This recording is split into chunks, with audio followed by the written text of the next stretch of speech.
Welcome to the Authentic Action Podcast, brought to you by Gal Media, Fun Fast Productions, and the Authentic Action School Online. I'm your host, Angel. My intention with the Authentic Action Podcast is to explore diverse perspectives of what it means to live a good life, and to inspire, educate, and motivate you to design and live a life that you love. I will be interviewing and conversing with outstanding creators, artists, activists, actors, teachers, seekers, and speakers who are deliberately designing and living lives they love. We're going to dive deeper into what is holding people back from achieving the life of their dreams and what their greatest dreams are for the future.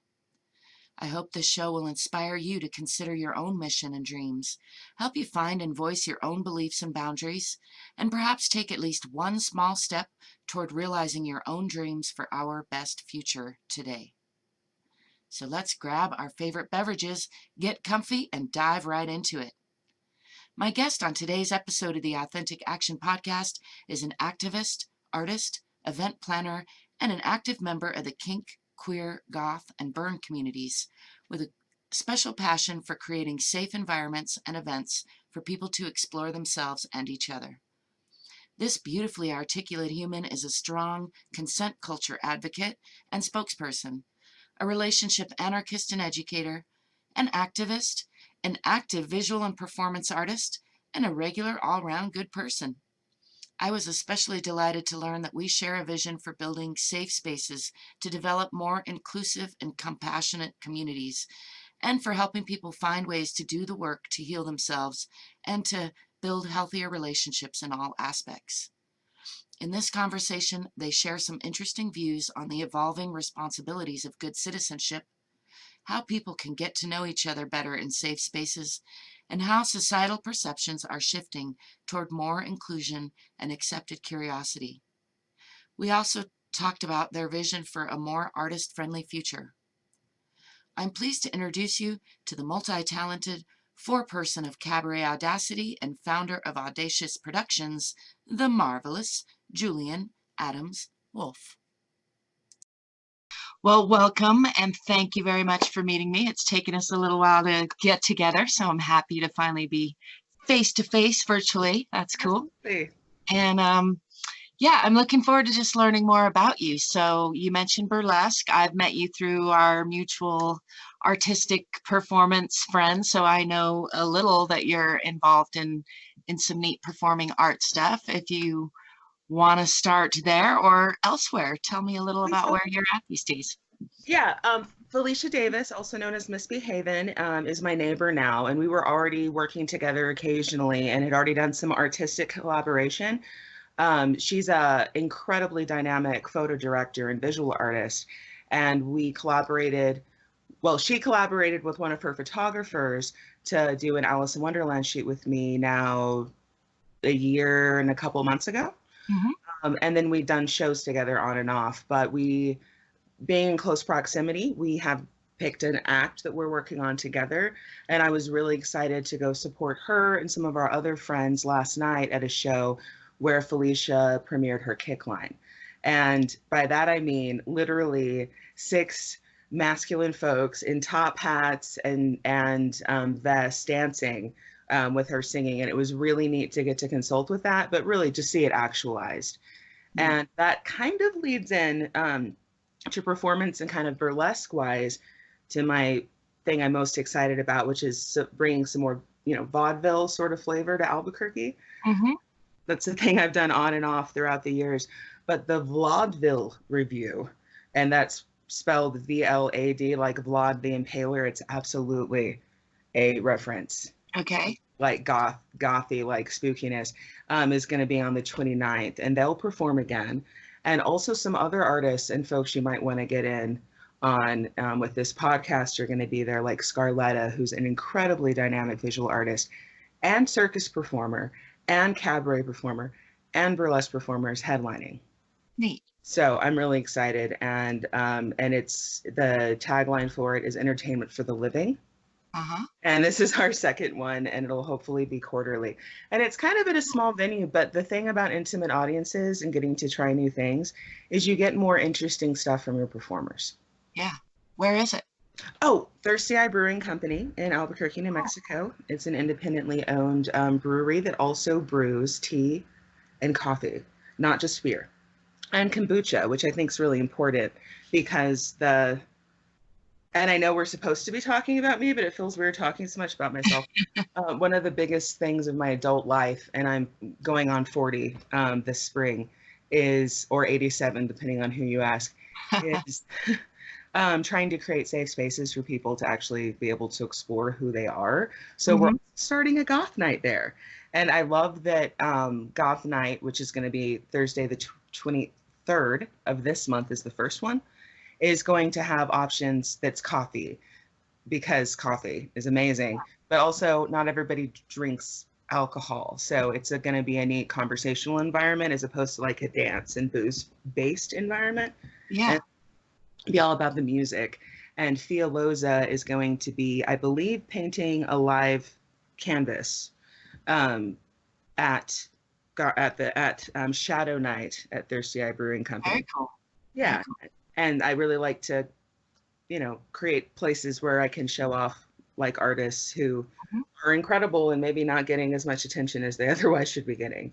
And Fia's got a lot of really great gigs, but I just really wanted a dark, kind of shadowy artist for that first goth night. And we're also probably going to premiere her series of watercolors that she did based on historical Spanish Inquisition. That sounds pretty awesome. Yeah, it's New Mexico. Like that, some of those veins run pretty deep here. Yeah. Yeah. So those are the two biggest projects that are at Thirsty Eye. Very cool. Yeah. That makes me want to ask, how long have you been in New Mexico? Are you a native New Mexican, or are you imported? Some of my folks are native, but I actually did get imported. I moved to Albuquerque from Las Cruces. And Las Cruces is in southern New Mexico for, your folks that aren't from here. And that's where I graduated from high school. And I kind of came from in the middle of nowhere, like small town, and then picked Las Cruces as the big fancy city, just to give you an idea. Yeah.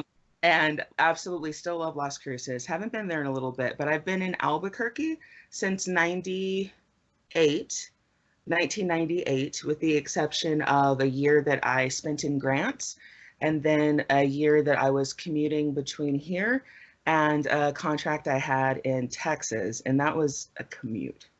Wow, yeah. Let me tell you that.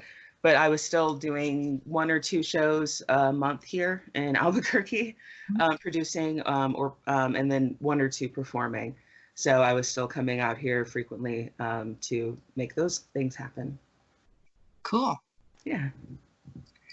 So you mentioned a couple things that are coming up that you're into.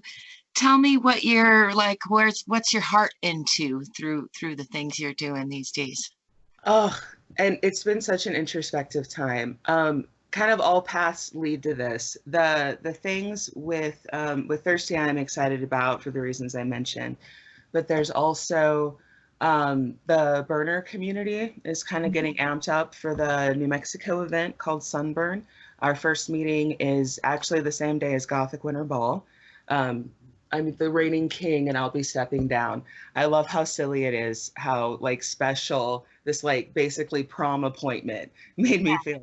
But it's just, we're adults, we get to create our own fun.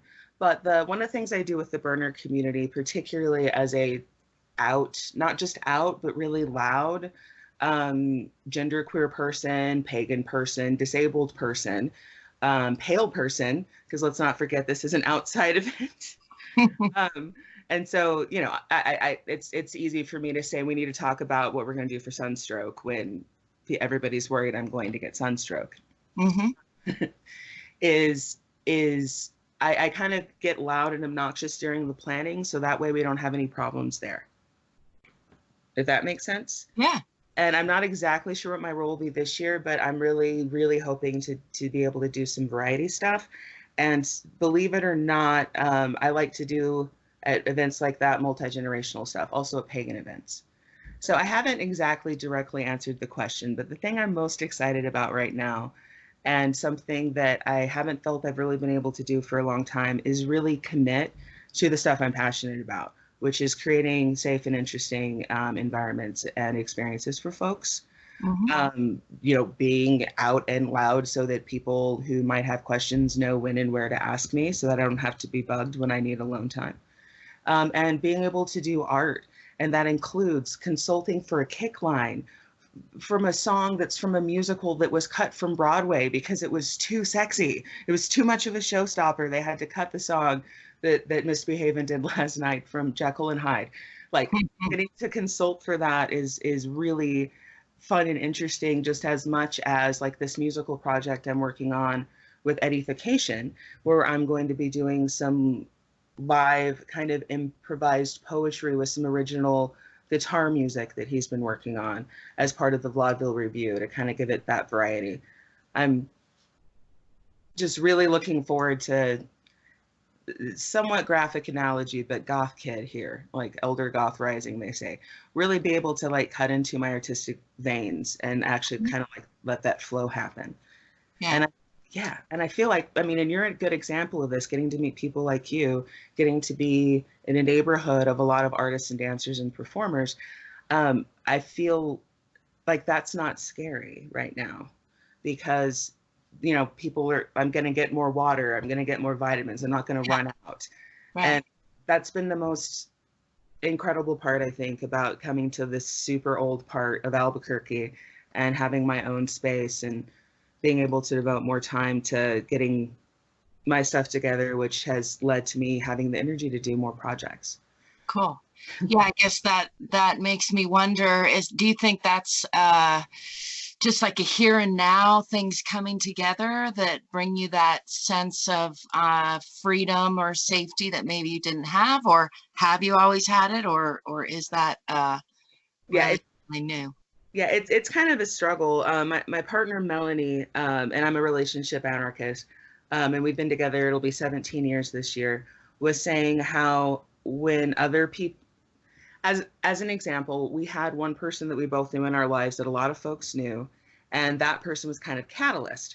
And Melanie explains that some people just said, oh, well, I saw this person do atrocious things, but I'm still their friend because they're fun, versus Julian, who saw this person do atrocious things and said, nobody should have this happen to them. And then I went and started TNG. And it sounds weird when I'm saying it that way, and I'm quoting Melanie, because I always worry about sounding boastful, but because the perception when you've had things like titles and crowns and stuff is even when you're more, lots of times I'm a more quiet person. I have recently been told that talking about things that I've done in my life sounds like I'm trying to intimidate folks. So that's something I'm working on right now. So I apologize for apologizing. Well, I'm here asking. So, I want to know about you and what you've done and what you're into. So, So in about 99 to about 2001, I was in an incredibly unhealthy relationship with somebody that started really, really sexily. I got picked up at a bar, like you do. And at 19. As one does, yes. Yeah, as one does. And it was somebody who was part of the kink community. And she taught me a lot that I was glad to learn, but she also taught me kind of some things not to do and how not to be. And I realized there needed to be a group for folks that were like 19, 20, 21 to explore things like kink and ethical non-monogamy around folks that weren't their parents' age. Because keep in mind, back in 98, 99, we had message boards mostly, like Yahoo was just getting like really going. So there wasn't a lot of young folks that were coming out because that information wasn't as available as it is now. And there was a national movement called TNG, the Next Generation. And one of our friends from Boston had heard of it. And I started that group in 2002 with him, and then he moved. And I ran the board for 7 years because it's an age limited group. And so I stepped down when I was 30, but the age cutoff is 35, just because I never wanted to be that guy. That person that looks like they're being predatory, even if they're not, So, and then I'm happy to say that group is still going. And their focus is community education And then, of course, they also do things like play parties because, again, safe, healthy, consent-based place. Mm-hmm. And TNG wasn't the first community thing I did, but it led to me working with the New Mexico Leather League, which I worked with for a while and am no longer associated with, a couple of other groups in town, and then I was on the board of the National Coalition for Sexual Freedom for 8 years. And that was an elected position, and I chose not to run again. But that was really an interesting opportunity to get really deep in consent culture and kind of the law side and the wordy side and the not fun stories side, Mm-hmm. and really get a more of a comprehensive understanding of what we mean when we say things like consent culture, because consent culture, and on my card it says consent culture advocate, Mm-hmm. It's not about adults hooking up. It's about not making assumptions about people based on their genitals. It's about children not being told which box they should play in, but be allowed to find what fits for them best. It's about, adults, like elderly folks, being able to still explore their things without shame, and about people being able to have their boundaries. And then all of the other sexy stuff is really important, and I love it. But there used to be a joke back when I was a Pride title holder, part of the GLBTQ community, Albuquerque Pride, was that it's not true, but the joke was that I have a fetish for meetings and negotiation. I don't necessarily get around to playing, but the meetings and the negotiation, I seem to always be able to make time for. I'm a lot more fun these days. Like I said, I do go to Burns. You've seen me relax. We've only been out like twice. You've seen me relax. It's a new wonderful thing. But that whole focus on, I realized in my earlier 30s, I can't save everybody. And so my mission is not nobody will ever get hurt again, because that's some toxic crap. Yeah. When people, I will fit. No, you won't.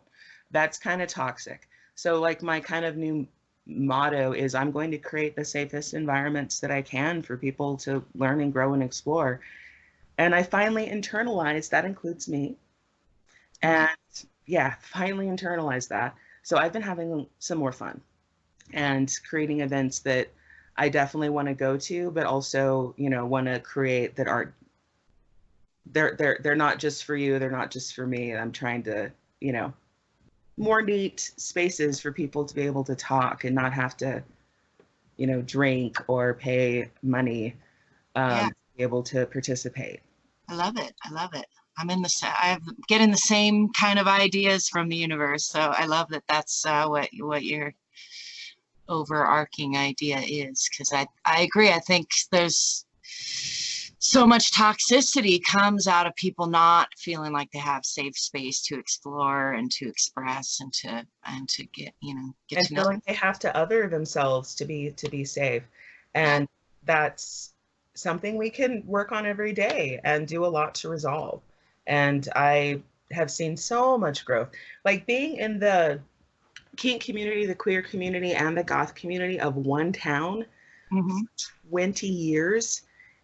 Oh my goodness, for 21 years, depending on it, because I came out of one closet at 19 and the other one I think was more like 20. Has been really interesting because I have been the kid that like goes to goth night every single Thursday, or for a few years there was at every leather or kink event in town. And so while I still go dancing every time there's a goth night, every time I can. But as someone who's not as entrenched as I used to be, still the amount of growth is ridiculous. And the tools that people have to explore and find out that they don't like something and then not feel bad that they don't like it is just leaps and bounds where it was 10 years ago, and certainly 15 years ago, and certainly 20 years ago when I was the youngest person in the scene by 10 years. And now it's so versatile because people can say, oh, I think I'm this, and not have to wait till their first divorce to feel good about it. Yeah. And so that's been really neat. And the internet is of course huge about that. There's just so few of us that were really out and that are still active at that very beginning of when the internet and social media kind of just plowed into queer culture, queer subculture, and also kink subculture, and made it cool and easily accessible. And some of that has been awesome. and it's led to a lot of problems. But I'm very much like I should say, I really appreciate you checking in with me, doing a little negotiation about what we could talk about beforehand. I love being able, like that sort of thing is important. Like being able to do that, like quick negotiation, being able to um, have that understanding. And a lot of people think some stuff should be like sacred knowledge and like secret, and the internet doesn't really give that as an option anymore. Right. So some of the main, honestly, theater and entertainment has changed. I mean, we're doing this on our computers because it made the most sense for this media, as opposed to meeting again in a coffee shop or something. All of this has been such a huge change and such a huge shift. And the thing I like the most about it is I know that you're kind of on a similar page. The more I'm kind of listening to the universe, like the podcast you did with Felicia, she explains this idea she had about a community thing. We hadn't talked about that. I have similar ideas. Yeah. Yeah, we can find folks that are feeling that same vibe and wanting to learn more and wanting to grow. And I think it's a completely different way to have like that pulse. Like so many of us are longing to get to that place where the things that we're able to create, or the conversations that we're able to have, or the way that we can, like the way people feel when they're around us is more important than. So how old are you? So how much do you make? What do you do for work? Why aren't you wearing a dress? Wouldn't you be pretty if? I would just like none of those questions to be super important. And of course, that you'd be pretty if is part of consent culture and the whole not trying to force people to look one way or the other to fit in. Yeah. See what happens when you get me talking? It's good. It's good. My brain is swimming with ideas and I agrees. And yeah, I think it's beautiful how, like, it's interesting to me that you mentioned that goth culture, and just I'm interested in how what used to be the outcast group is now almost seemingly more the in group, which in a weird way, like any in group, gives the temptation to I was just talking about this today, how we are navigating between polishing our edges and being our unique, beautiful, unique, sometimes rough and raw selves.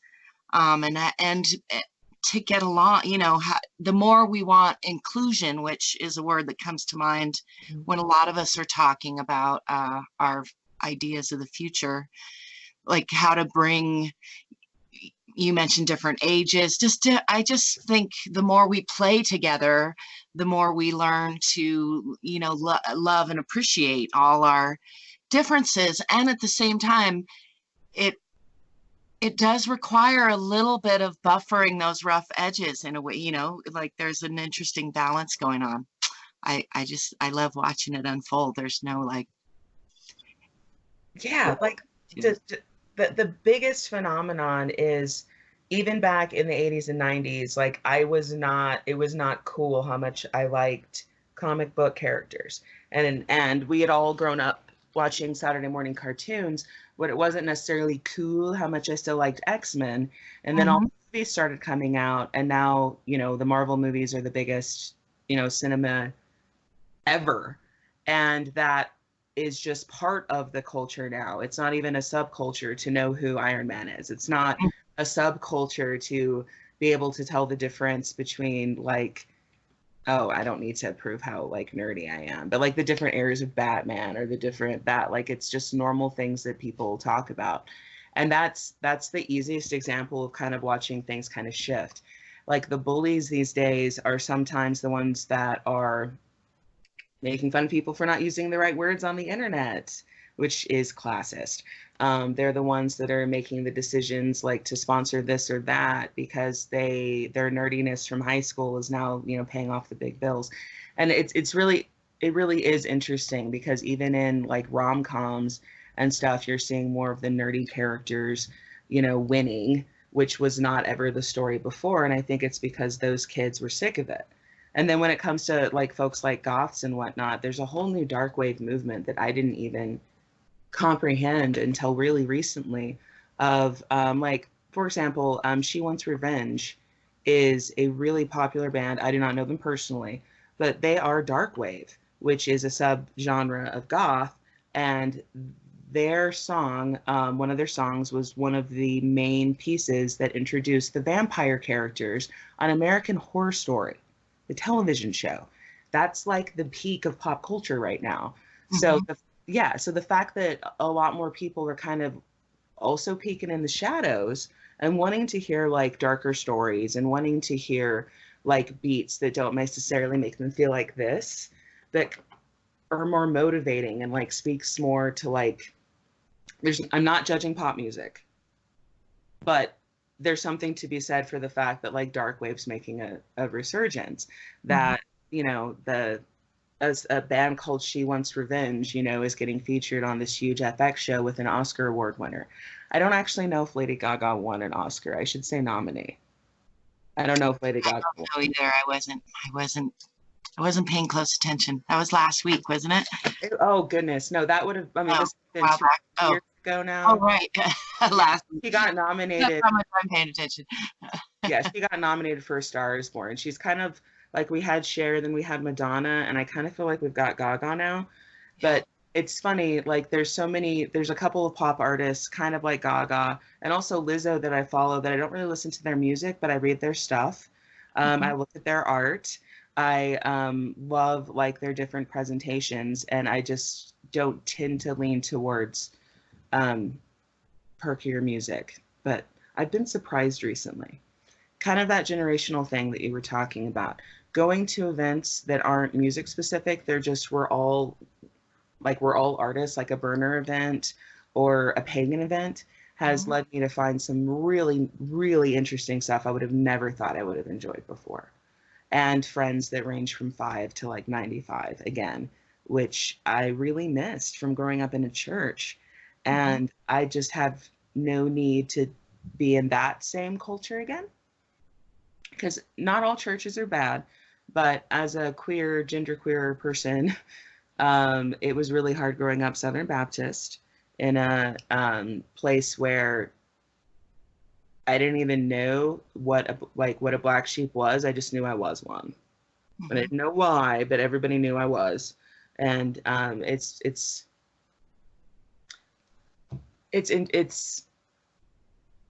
really neat to be able to find the things that you miss about stuff that wasn't necessarily good for you, in ways that are healthy and good. Like having multi-generational friends in an environment, like you can get that really easy, like at a church, but you can also get it some music communities and some other spiritual communities, and then places like Burns.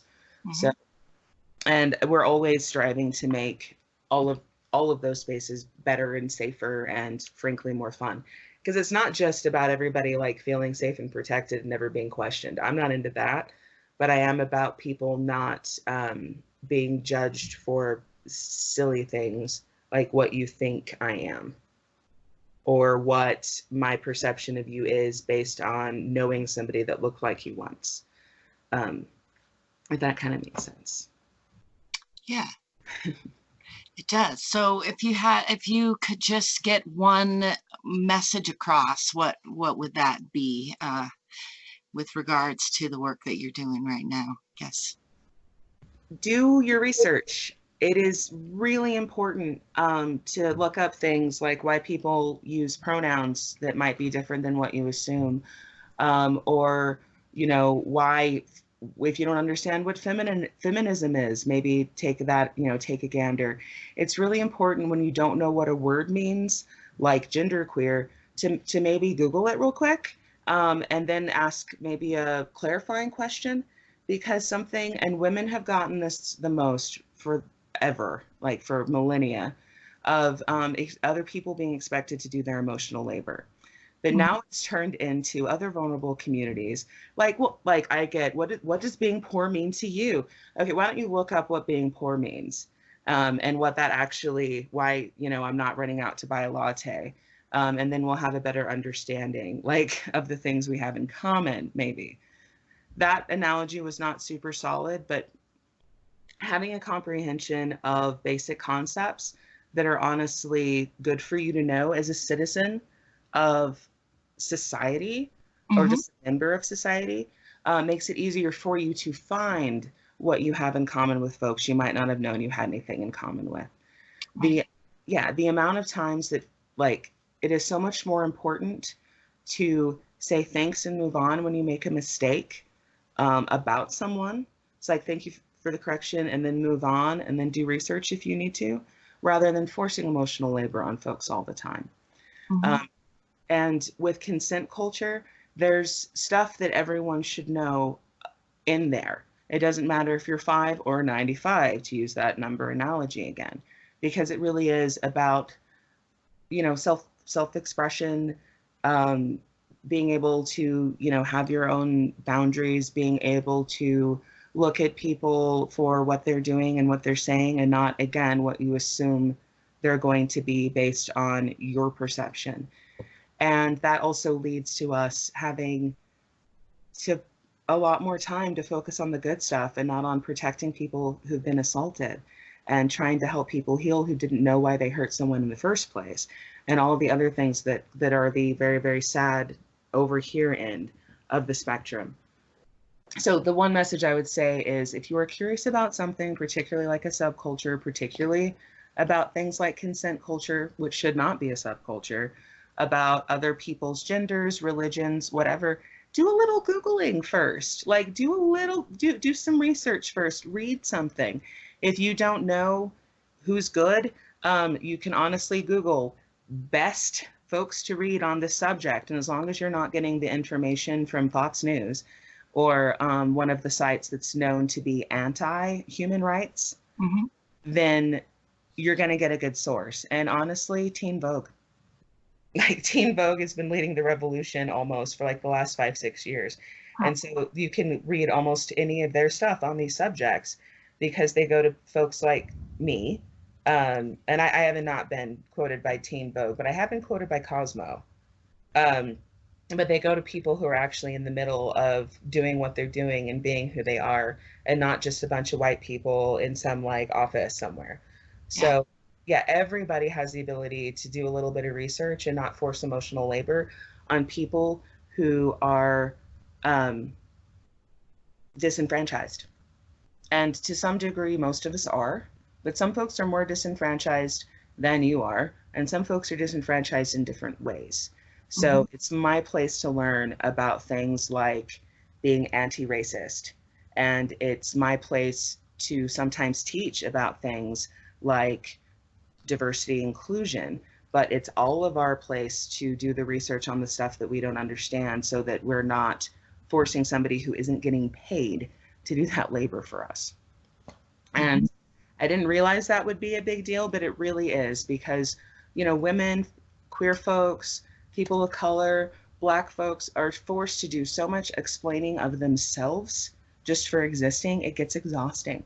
Mm-hmm. And as somebody who has the white privilege who has white privilege, who has like some age privilege, and who has the privilege of getting to talk with you in this venue, please just do a little bit of research. I do it. And even for stuff on me, I still make mistakes sometimes. But having a base foundation of knowledge makes you so much more awesome to be around, and it makes society so much easier to be in. Yeah, I love that point. I'm glad you said that. And you mentioning Vogue, though, made me kind of my brain rebounding a little bit about, not that it's the responsibility, but at some point it's just necessary to have example out there for people who aren't going to do research until they get a spark of like, I wonder, or, Yeah.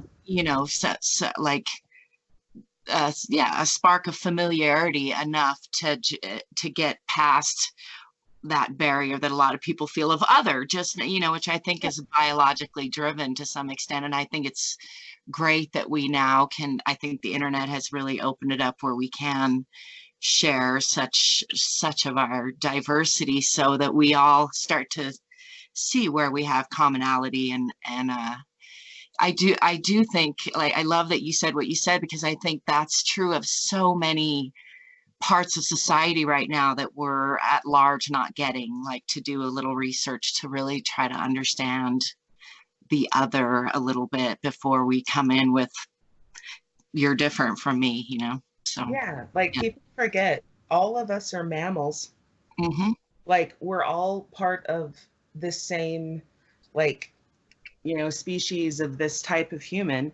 And like we forget. And yeah, it is a biological thing to like other folks from like back when we, didn't know what diseases you might have or didn't know, and like way back in the like, caves and whatnot days. But in this day and age, like it's so easy and important to do things like, well, I like, if somebody sees RuPaul, you know, you can Google drag queen because she's a drag queen. And then you can see how even RuPaul has had to do some serious learning and growth on trans issues for the transgender community and society at large. And like, just as an example of a gay celebrity that almost everybody knows is, RuPaul.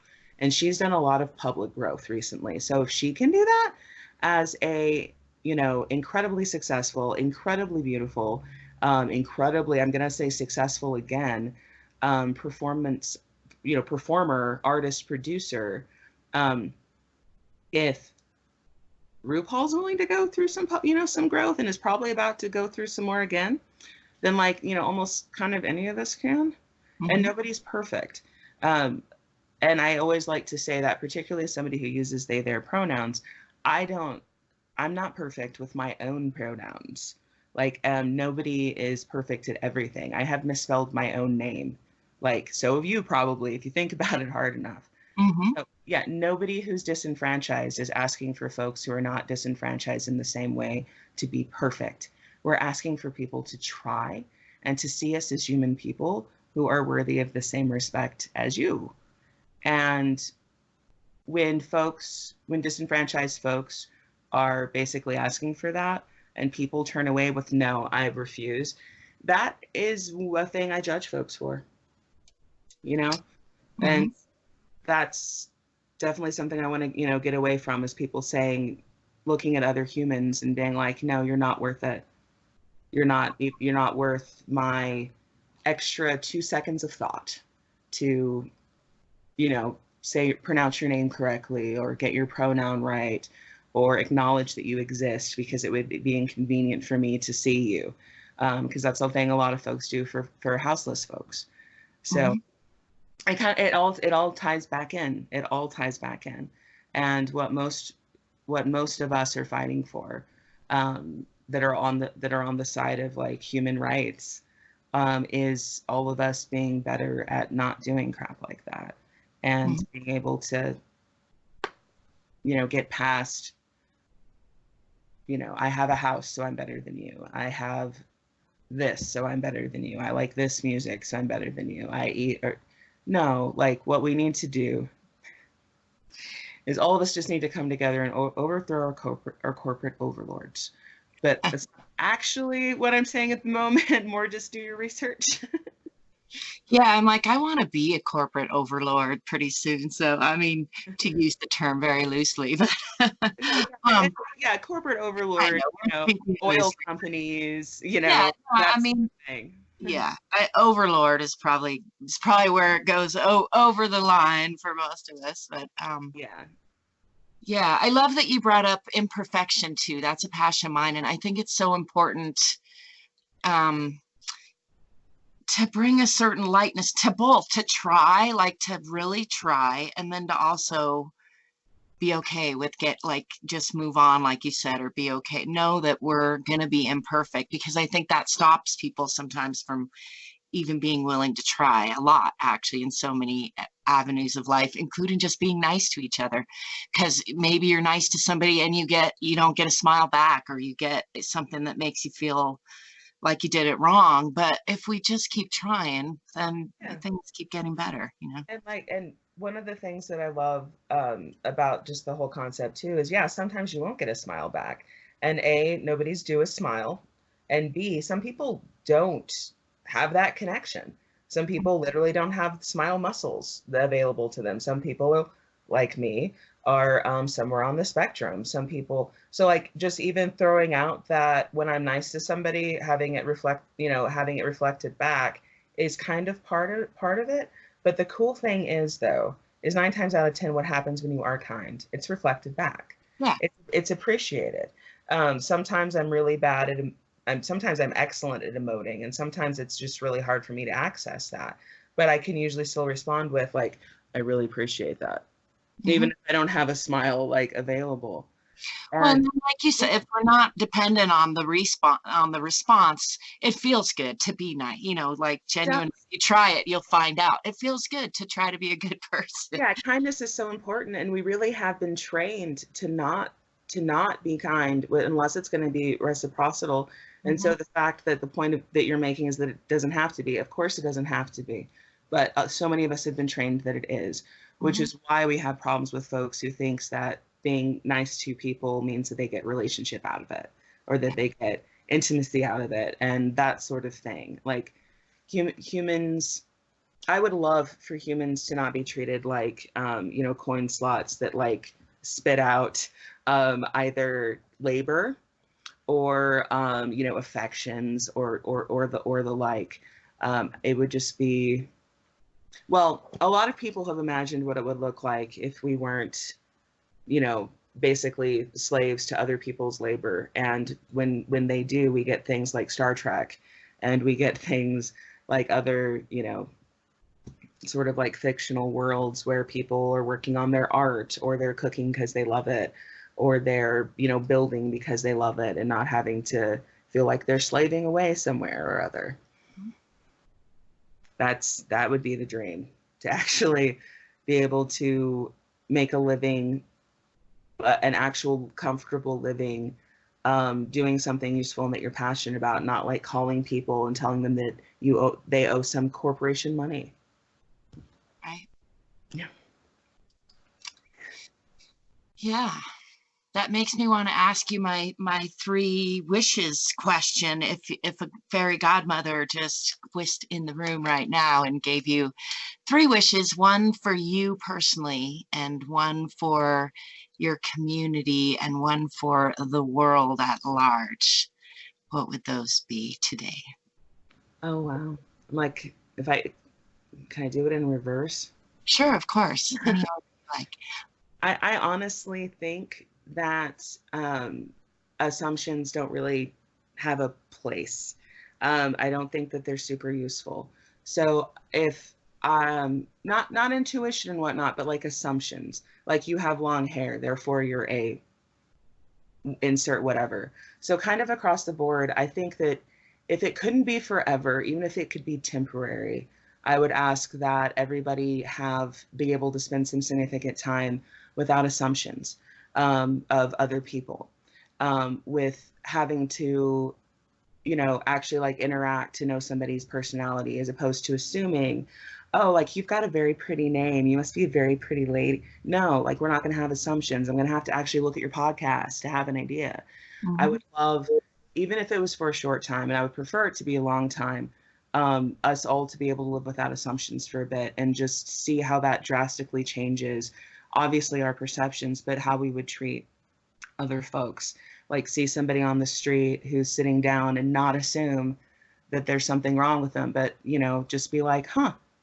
And maybe they're, just interact in a completely different way, not be like, that's a drug addict. You have no idea if that's a drug addict. So yeah, so no assumptions would probably be that. For the community, oh my goodness, I have dreamt for so long of having, and this is somewhat similar to Felicia's idea, which I love that it's similar, being able to, I was lusting after the Albuquerque High building, the old Albuquerque High building before it got bought up years ago, and then like a church where we can actually home folks that are wanting to devote their time and energy to like the arts, some sort of community project, that sort of thing. So they don't have to go work at a call center for 60 hours a week. So they don't have to go do manual hour labor for 60 hours a week, but actually, put some of that time into maintaining the space, but then creating the things. That's what I would want for here. And how that would look, it kind of depends. But if I really could just buy a complex and start taking, applications, that would be amazing. Would that include living and art space? I would love it to include living. And there are folks that do similar things to this. The Effing Foundation for Sex Positivity gives grants to folks who are working on sex positive projects. And they actually, in a small way did that for me, because I was given a grant in the last cycle for my work towards supporting the financially disenfranchised in a culture of consent. And so like that little stipend has given me internet. Like we couldn't have done this 6 months ago. I didn't have a computer, I didn't have internet. But it locally here for the community, it would be, here's where you can have a studio, or here's where you live, and here's your work studio. And there'd be amenities, like you'd be able to shower, you'd be able to have like a little bit of privacy, and then you'd be able to be in this place that is just built for creating and for in as safe as a possible environment. And of course, if it's my fairy godmother, I'm going to ask for this to be bankrolled by somebody that could give us everything we would need to make it happen. And I do believe in fairy godmothers. I have one. She's not supernatural, but there's a lot of stuff in this room because of her. So that's what I would want for the community. And I would absolutely want to have like different branches of how that would work, but being able to literally support creative folks and folks that are, making things better would be something I think Albuquerque could really benefit from, because we're really low income. And it's easy to be poor here than it is other places, easier to be poor here than a lot of other places. But, I need several $1,000s worth of dental work. And that's why I'm not, I would like to be able to tell, and, the DJ that has been creating completely amazing mixes, that they don't have to decide to sell their equipment or get a filling. Yeah. Yeah. And then, though, the personal one, I bet if I hadn't mentioned it, I could have gotten away without it. What was, rephrase it one more, or tell me it one more time so I can make sure I understand. One of your 3 wishes needs to be for you, for you personally. Okay. Probably, quite frankly, I would like to be stable enough financially that I can manage my stuff in such a way that I could still like support other artists. Not having a lot of stability, month to month means that there are times that, my dental work doesn't get taken care of, my other health stuff doesn't get taken care of. When my car breaks down, I lose out on work, blah, blah, blah, blah, blah. And that stuff's distracting. And it would be really neat if I was one of the people that could benefit from that second wish. Yeah. But yeah, personally, even just having, heck, I've got someone that I've got a patron that gives me $50 a month, and that has made me put at least 5 hours a month into my art. And there have been months there was no other way I could have done that without that $50. So if I could have $500 a month, which is $50 more than my rent, and still be able to work, I would be able to do so much more for so many more people. And also let my anxiety be focused on things that I could probably be more useful with than, is my arthritis gonna get so bad I'm not gonna be able to whatever, or can I afford my pills? Like, not having those questions would I just think I might be able. I want that for everyone, though. I mean, I really don't understand why we don't have universal health care. Yeah. Or, like, universal, like, not just, I'm not even being United States political right now, but like things like universal health care and like universal wage, like it just baffles me, because humanity has enough, and we're choosing to let people die rather than share. So I would like to be one of the people that benefits from not having to worry about those things. You said the word security. I like that because, yeah, I think humans deserve some basic sense of security in this day and age that we have so many options. So many options.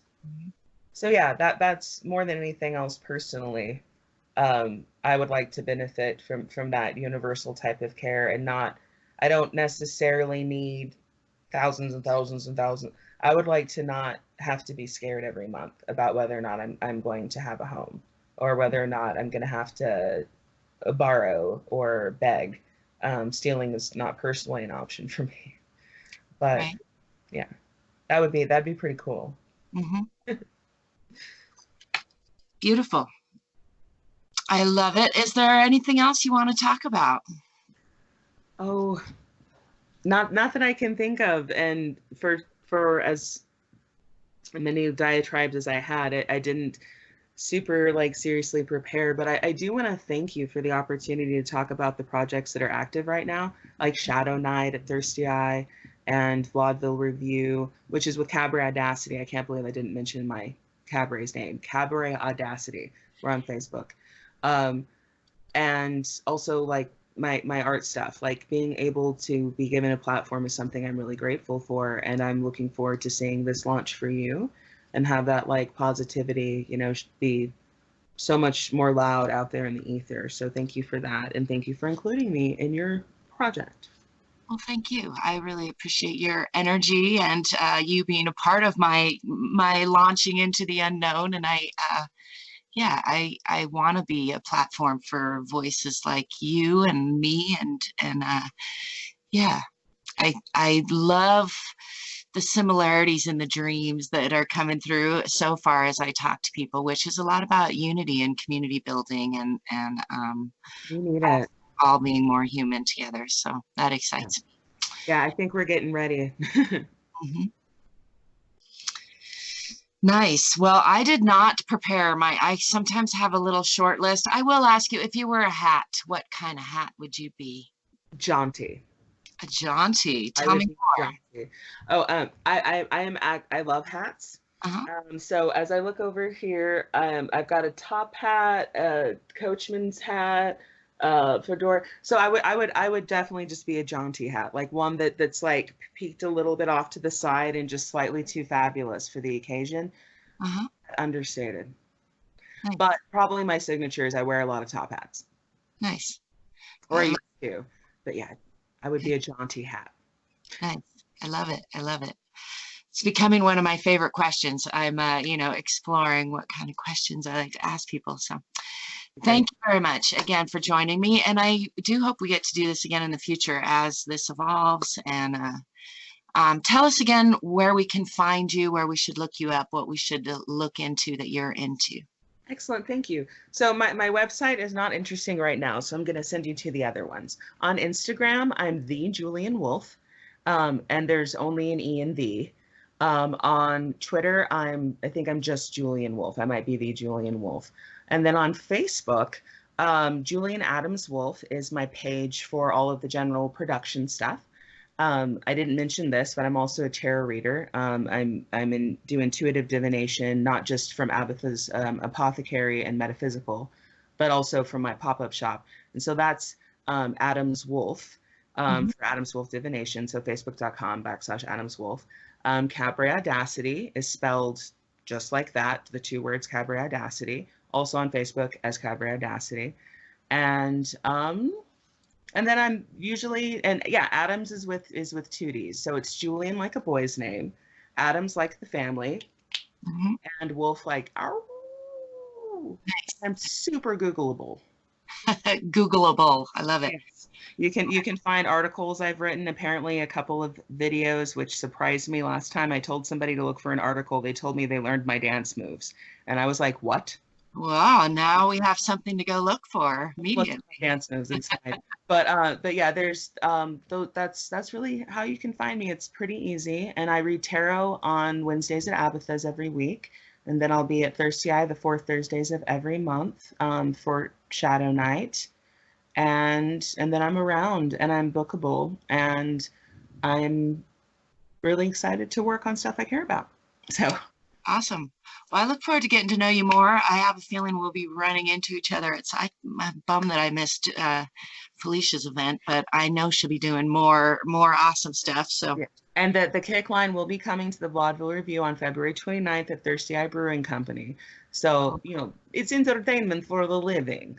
yeah. So bring your folks out and bring dollars for the tip ghouls, because that's how we pay our performers there. So Excellent. Yep. Thank you again, Julian. It's been quite a pleasure, and I look forward to the next time. I'm going to hit the unrecord button here. Right. That wraps up my interview with the lovely, talented, and articulate Julian Wolf. I hope you'll check out some of the cool art, events, and spaces that they are promoting, including tarot readings and other forms of intuitive divination. You can find Julian on Facebook or Instagram as the Julian Wolf or Julian Addams-Wolf. As they said, that's Adams with 2 Ds, like the family, and Wolf with a howl for effect. I appreciate your attention today, and I welcome your questions, comments, and suggestions. You can find me on Facebook as well, or you can contact me through most other social media platforms. Also, you can purchase my books and music on Amazon, my t-shirts on Teespring, and you can find my courses, artwork, and information about my current projects at www.angellily.com. You can also learn more about the Authentic Action School online at www.authentiactionschool.com. Thank you for listening. Don't forget to play every day and drive forward.